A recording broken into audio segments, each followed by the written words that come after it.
The story begins with Anna, who has come to the seaside for a holiday with her friends. The place really is wonderful.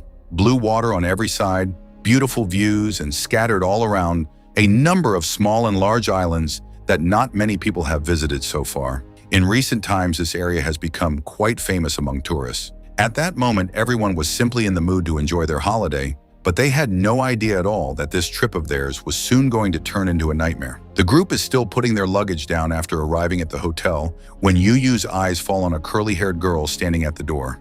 The two of them are daughters of the same father, but by different mothers. And ever since childhood, the two of them have not got along at all. The moment they come face to face, the atmosphere immediately turns heated. The two of them start throwing taunts at each other. Just then, Lily calms Yuyu down and says that they've come here to have a holiday, not to fight, so there's no sense in ruining their mood because of somebody else. As soon as night falls, everyone gets to a shack-like restaurant built by the sea. Laughter and jokes, food and drink, and fun are in full swing. Just then, Anna's eyes suddenly go toward Akun. There's a strange woman standing near him. Her body somehow appears completely clear, and yet doesn't. She looks like some blurred shadow. The strangest thing was that nobody else's attention went toward her, as though there was nobody there at all. At that moment, the color of Anna's face changes, because this wasn't the first time she had seen something like this. In fact, Anna has had a unique ability from birth. She can see things that ordinary people cannot see. Many times it feels like a blessing,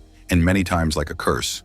The next morning, everyone sets off for scuba diving. But on reaching the boat, they find out that the same curly-haired girl is part of this trip too. Now there was no time left to book another boat, so grudgingly, everyone has to travel in the same boat. The boat keeps moving slowly further and further from the shore. All along the way, magnificent sea views are visible, and before they know it, they've come quite far out. Just then, Anna's eyes fall on a strange island in the distance. Seen from far away, its shape looks like a skull. Everyone is astonished at the sight of it, and they talk about going there to dive.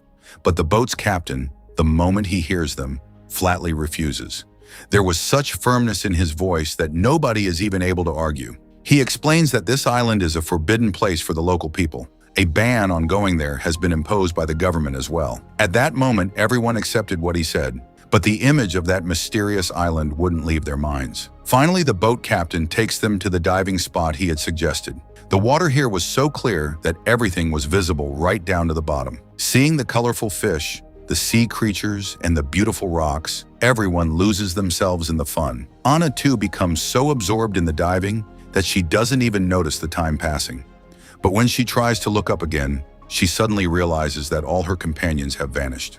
On every side there was only the deep sea, and just then her eyes fall on something floating in the water some distance away. Anna tries to look at it, but the very next moment she panics. Water gets into her mouth and she starts coughing badly. As she's drowning, some strange and scattered images flash before her eyes, like some old memory, or perhaps some warning. But at that moment, she can't make sense of it. Just then, somebody spots her, and people immediately grab hold of her and pull her onto the boat. Only after coughing for a long while and getting the water out of her lungs does her condition steady a little.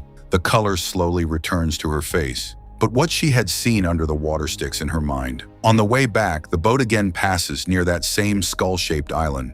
This time, the captain himself starts talking about it. He tells them that for years, a terrifying story has been told about this island. It's said that once a powerful witch's curse fell upon it. In a single night, all the people of the whole village died in a mysterious way. And the most astonishing thing was that afterwards, their bodies were never found anywhere either, as though those people had never been there at all. Ever since then, that place began to be considered inauspicious, and people avoid going there. As the captain's story comes to an end, a strange silence falls over the boat. The people who had been laughing and joking a little while ago were now quiet. Everyone was thinking to themselves about that island and its mystery. But just then, the curly-haired girl, having heard the captain's story, starts making fun of everyone. According to her, all these things were just stories made up to frighten cowardly people. The exchange escalates until it reaches a bet. It's decided that whichever team loses will have to spend one whole night on that mysterious island. The game begins, and in the end, unluckily, Anna and her friends lose. At that moment, it seemed like just a foolish bet, but soon everyone was going to pay a heavy price for it. The curly-haired girl's boyfriend, in case these people should change their decision,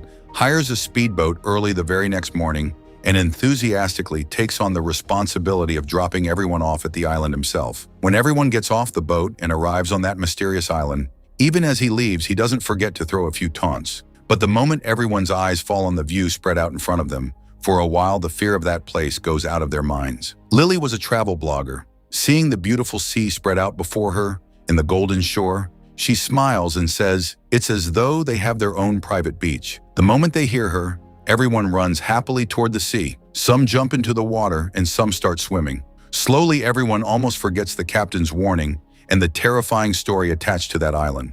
After having fun for a long while, everyone finally sits down tired on the sand and starts resting. Just then, Lily was making a live video for her followers when suddenly her eyes fall on an extremely rare bird. In her eagerness to capture it on camera, she goes off after it toward the forest. At first, nobody notices, but when she has gone quite far, the others panic and run after her. But the moment they get inside the forest, everyone's steps stop of their own accord. In front of them was something nobody had expected.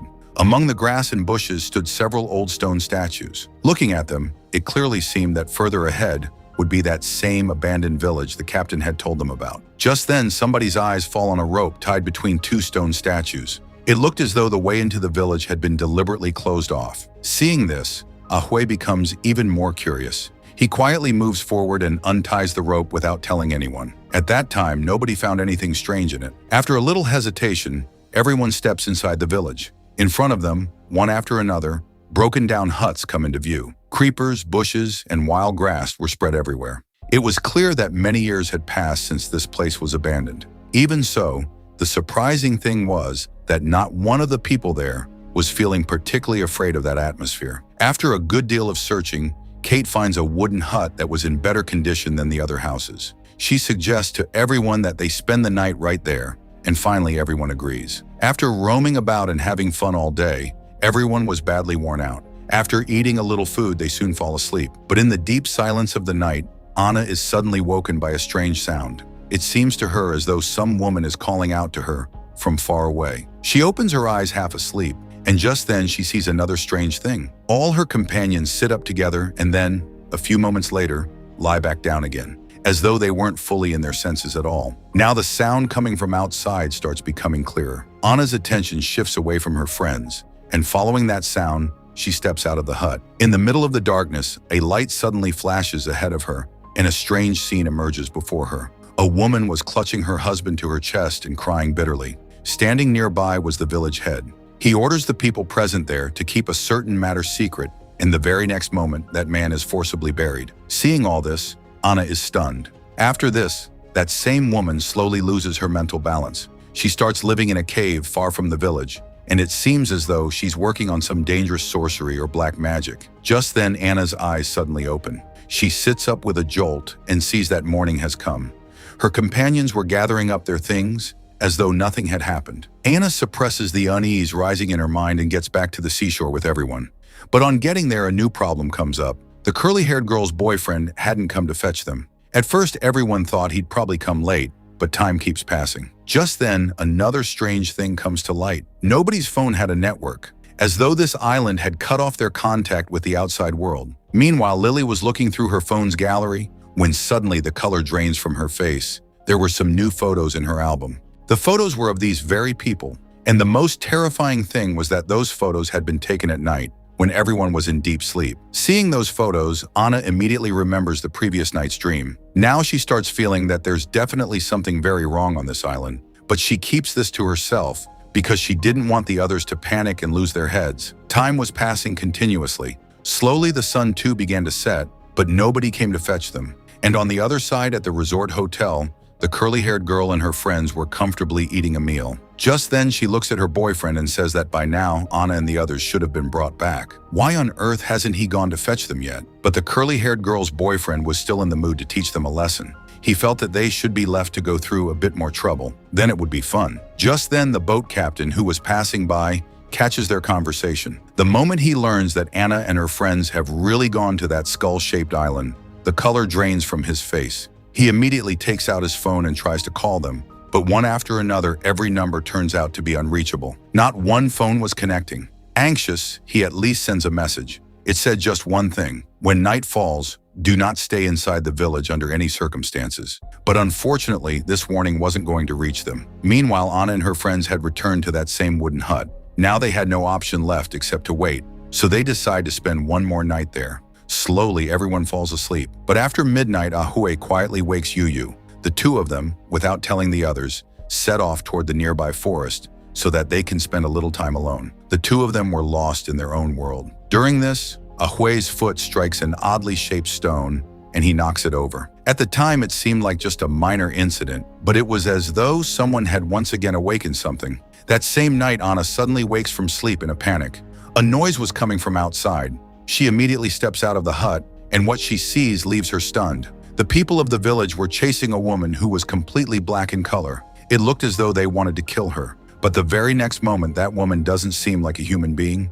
A terrifying power bursts out from inside her, and she goes straight into the middle of the people and starts killing them brutally. Anna freezes with fear. Just then, that woman suddenly turns toward her and comes running at her at full speed. Anna tries to back away, but her foot catches on one of her own companions lying on the ground, and she falls down. The very next moment, everything vanishes, as though nothing had been there at all. Anna can't work out whether what she saw was a dream, some illusion, or a glimpse of the past. But now the fear in her mind had grown far greater than before. She decides in her mind that as soon as morning comes, she must leave this place, no matter what happens. On the other side in the forest, Ahue finishes his business and goes a little distance away. But just then, something suddenly drags him away forcefully, like some unseen power. It all happens so fast that he doesn't even get a chance to steady himself. Yuyu stands there frozen for a few moments. She simply can't understand what has just happened. Then panicking, she runs to the hut and tells the others everything. Now there was no sleep left in anyone's eyes. Everyone immediately takes torches and runs toward the forest. They search for Ahue everywhere, in the bushes, behind the trees, along the paths, but they don't find any trace of him anywhere. After searching for quite a long time, Kate says that wandering about like this in the dark is dangerous. If they keep searching like this, they could land themselves in trouble too. But they didn't know that at that very moment, Ahue was trapped in a cave quite deep inside the forest. His body was tied to a stone altar with things like creepers. With great difficulty, he gets his torch out and shines the light all around. Strange things were hanging on the cave walls. The atmosphere was so frightening that his breathing quickens. Just then, a shadow appears in the darkness. Someone was slowly moving toward him. Ahue shouts for help with all his strength, but a few moments later, his voice suddenly stops, as though someone had silenced him forever. Meanwhile, Anna and the others sit up all night and worry. Nobody's able to sleep. Morning comes, but Ahue hadn't come back. In the end, everyone together decides that nothing will come of sitting here. They don't even know this place properly. So it would be better to first go back to the resort and then bring a rescue team from there to search for Ahue. This time, luck seems to be on their side. As soon as they reach the seashore, a boat is seen coming toward them from a distance. The boat captain himself was coming to fetch them. Seeing him, relief appears on everyone's faces for the first time. Some people start shouting with joy. They start feeling that at last they'll get out of this cursed place. But the very next moment, everything changes. The boat is just about to reach the shore when suddenly there's a huge explosion. A sound so loud that the whole sea echoes with it. Before their eyes, the entire boat is thrown up into the air, and its pieces scatter in every direction.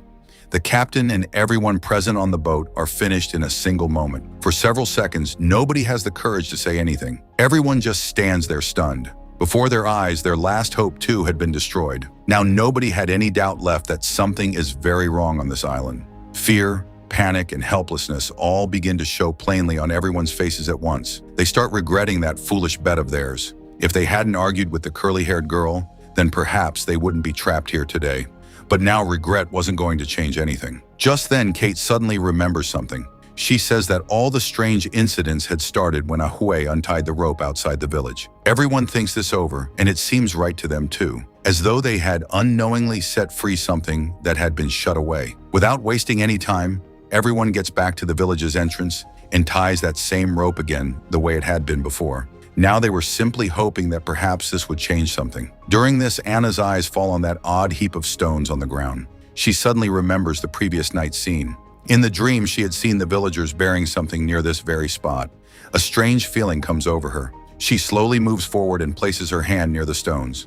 Just then, a rustling sound starts coming from the bushes nearby. The atmosphere changes completely. A shiver runs through everyone's body. Seeing this strange reaction, Anna's suspicion grows stronger. Without delay, she tells everyone to start digging. At first, it seems strange to everyone, but now they had no other option left except to try. After digging for a while, a human skull comes out of the earth. The moment Anna touches it, images start flashing in her mind again. This time, she's able to see everything more clearly than before. Many years ago, a girl from the village had fallen in love with a man from outside the area. The two of them couldn't live without each other. But when the people of the village came to know about this relationship, they all flared up. They had a strict tradition. No person from the village could marry any outsider. The villagers wanted to drive that man away from there. The matter escalates from argument to shoving, and during this, his head strikes a stone. The injury was so serious that he dies on the spot. The villagers panic. To hide their crime, they bury his body right there. When that girl comes to know the truth,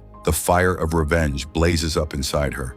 She goes alone deep into the forest to a cave, and there surrenders her soul to some dark power. Her purpose was only one: to take revenge on the villagers for her lover's death at any cost. Slowly, she turns from a human being into something else, a terrifying existence that wiped out the entire village. Just then, Anna understands that this was the beginning of that curse which had taken this whole island in its grip. Now the picture had become clear to a large extent. If they were to get out of here alive, then this curse would have to be ended. Just then, Anna thinks of that cave where that woman had handed herself over to the dark forces. If the curse had begun there, then perhaps the way to end it was hidden there too. The others agree with what she says, and then they all start moving deeper into the forest. On the way, Anna's eyes fall on Akun. A strange sort of spear was slung over his shoulder. On being asked, it turns out that he broke one of those same mysterious stones lying near the village and made this makeshift weapon out of it. At the time, nobody paid much attention. But further on, this very thing was going to become their hope. As they move deeper into the forest, Anna keeps feeling again and again that someone is watching them, as though someone is continuously following them from behind the trees. She turns and looks back several times, but each time she finds only silence there. After a long struggle, they cross the forest. But a new difficulty stood before them. There was a large waterfall in their path. There were high cliffs on both sides, and there was only one way to go forward: to pass through the water. Left with no choice, they all form a line and start crossing the river. Lily, walking at the very back, suddenly feels that someone is grabbing her feet and pulling. She looks back in panic, and just then a head comes out from under the water. But the surprising thing was that this time the witch doesn't attack Lily. It lunges straight toward Akun. Everything happens so fast that nobody gets a chance to react. In a panic, Akun plunges his stone spear toward the witch. Just then, for the first time, they learn that the witch is afraid of that weapon, as though there is some power in that stone that can harm her. But the very next moment, she changes her target again and grabs Lily and drags her under the water. Akun immediately dives in after her. He searches all around, but there was nobody there, neither the witch nor Lily, as though the two of them had vanished into thin air. By now, everyone had clearly seen that witch's face. The hope remaining in their minds too slowly starts breaking. Fear was no longer just a feeling. It had become a reality. Time was passing quickly and evening was setting in. In such a state, moving forward was far from safe, so they decided that the night would be spent right there. They light a fire and sit down around it. Nobody was saying anything. Everyone was lost in their own thoughts. But just as they prepare to sleep, that same witch appears again in the darkness. This time, she doesn't even give anyone a chance. Before everyone's eyes, she seizes Yu and drags her away into the darkness. For a few seconds, nobody can even understand what has just happened. Now the situation was slipping completely out of their hands. Even so, the others don't give up. The whole night passes in restlessness, and finally morning comes. Now only Anna, Akun, and Kate were left. The three of them move forward again in search of the cave. After a while, they reach a fork in the path. Just then, a girl's pained scream is heard from somewhere far off. The voice sounded like Yu's. The three of them immediately run in that direction. Following the sound, they reach a cave. Seeing the scene inside, the ground slips from under their feet. The witch was holding Yu and drinking her blood. Without wasting a moment, Akun takes his spear and runs toward her. He knew that this was the very weapon that could stop the witch. But the problem was that the witch was far faster than human beings. Akun attacks several times, but each time she escapes. Just then, Kate too steps forward to help him, but the witch throws her far away with a single blow. On the other side, Anna's eyes fall on a black chest kept in the middle of the cave. Inside that chest lay an old and broken doll. The moment she sees it, Anna suddenly remembers that this is the very doll that the outsider youth had given to his sweetheart as a token of love. But the question was how it had got here. Anna is still thinking about this when the witch's face suddenly changes. She starts looking terribly restless and enraged. The very next moment, her gaze fixes on Anna, and she comes running at her at full speed. Seeing the situation worsening, Kate immediately comes forward and grabs the witch tightly from behind. Taking advantage of that opportunity, Akun plunges his stone spear toward her with all his strength. The blow lands squarely, but it wasn't enough to finish the witch off. She lets out a terrifying scream full of pain and then takes out all her rage on Kate. Within just a few seconds, she wounds her mercilessly. After this, she turns and attacks Akun and knocks him to the ground too. Anna watches both her friends dying before her very eyes, but she had no way at all of doing anything. In fear and shock, she picks up the doll and runs out of the cave. She keeps running continuously. She herself doesn't know how long she kept running. Finally, her steps stop in front of an old burnt hut. On reaching there, she realizes that this used to be the witch's home. Just then, images of the past start rising before her again. She sees that girl and her lover. The two of them used to live together in this very house. They laughed, they talked, and they dreamed of their future. For a few moments, everything seems normal and beautiful, but the very next instant, Anna returns to reality. And this time, the witch was standing right in front of her. Anna doesn't even get a chance to steady herself. The witch grabs her by the throat and lifts her into the air. Anna's breath starts to stop. She begins to feel that perhaps her end is near now. But just then, she remembers something. Gathering all her strength, she calls out the witch's name. The moment that name reaches her ears, the witch's face changes. Her hands start to loosen. For a few moments, she goes completely still. Panting, Anna starts telling her the whole truth. She says that the people she wanted to take revenge on all died 200 years ago. The village is now only a ruin. Nobody is left here. Now she has no reason to hold on to her hatred. Anna explains to her that perhaps the time has now come for her to let go of this pain and go to the other world and meet her lover. Hearing these words for the first time, pain appears on the witch's face in place of anger. In her eyes, it's as though the burden of years begins to lift. In a soft voice, she says just one word: "Thank you." Just then, Anna understands that from the very moment she picked up that doll in the cave, the curse had begun to break. The witch slowly stretches out her hands, and the very next moment, Anna feels herself falling into deep water. Ice-cold waves surround her on every side. For a few seconds, it seems to her that she won't survive now. But just then, some force starts pulling her upward. Anna suddenly comes out of the water and starts breathing hard. When she steadies herself and looks around, she's completely astonished. She had returned once again to that same day when they had first gone into the sea to dive. All her friends were standing around her completely safe. Akun, Kate, Yu, Lily, all of them were alive, as though everything that had happened over the past several days had never happened at all, as though it had all been one long and terrifying dream. But Anna knew that what she had seen and endured wasn't just a dream. So this time she makes a decision in her mind. No matter what happens, she will never take part in that foolish bet of the curly-haired girls. And with this, the story of this mysterious island ends.